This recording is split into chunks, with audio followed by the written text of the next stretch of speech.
Hello, everyone. Hope you are well. I wanted to continue on my Legend series, and I wanted to give someone who is one of the most remembered cricketers of all time. Not just because of his ability in cricket, he was an outstanding bowler, but also because of his appearance and his unique moustache. And he was like a cult figure, like David Boon, and he is someone who is one of the most fierce competitors on the cricket field, but was the first person to shake your hand and congratulate you if you played well.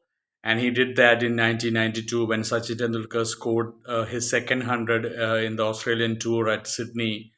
Merv Hughes ran a lot and ran towards young Sachin Tendulkar and gave him a handshake and patted him on the back. Such a sportsman who had amazing sportsman spirit. That is one of the things that a lot of people do not understand about Australians. They played really tough and hard on the field, but they are the first ones to congratulate you. I mean, I've been in South Africa.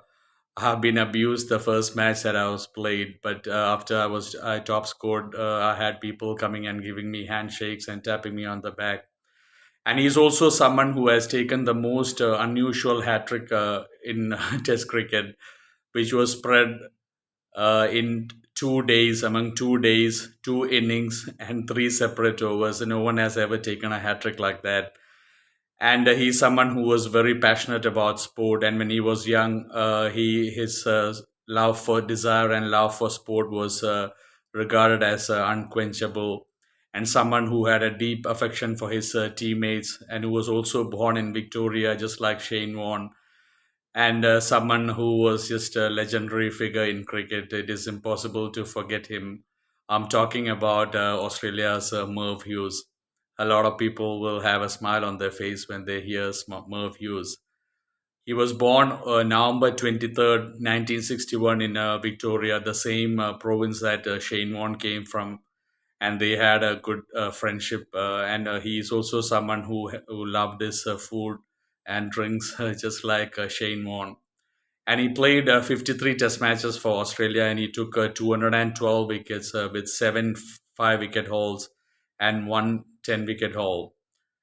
And he is someone who was a revolutionary figure in cricket. His appearance, he was 6'4" in height, very big, well built, and someone who obviously had that big mustache, and he's someone that was a crowd favorite.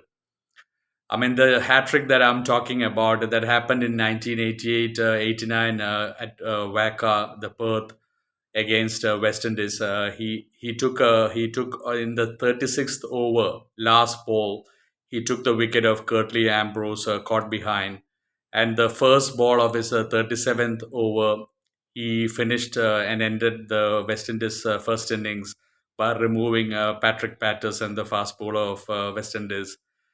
And after more than a day, the second innings of West Indies, the very first ball, he trapped the great Sir Gordon Greenwich, LBW, and he finished his hat trick. So it was crazy. I mean, spread across two innings, three separate overs, and more than 2 different days. I'll just repeat it. 36th over, last ball, he trapped.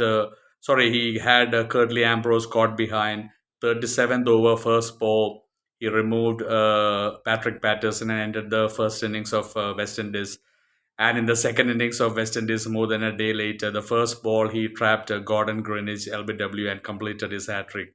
There hasn't been a hat trick like that in Test cricket, and it's really fascinating information. And he was a very devoted sports lover. He played Australian rules football, and he played in the Victorian football division association, the first division. He played football for them, and he was a really ardent sports fan. And he was also known for his deep affection for his teammates.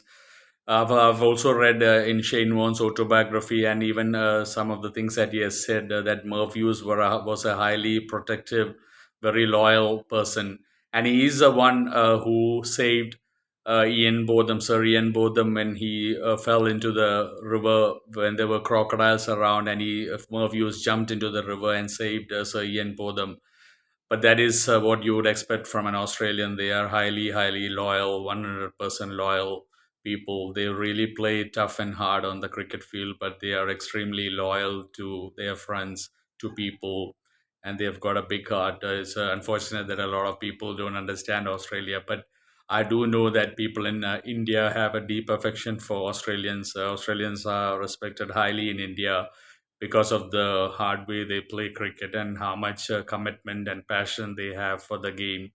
It's not just cricket, in rugby, everything, all sport. Australians have a deep passion for sport, and it is something to be admired and something to be followed.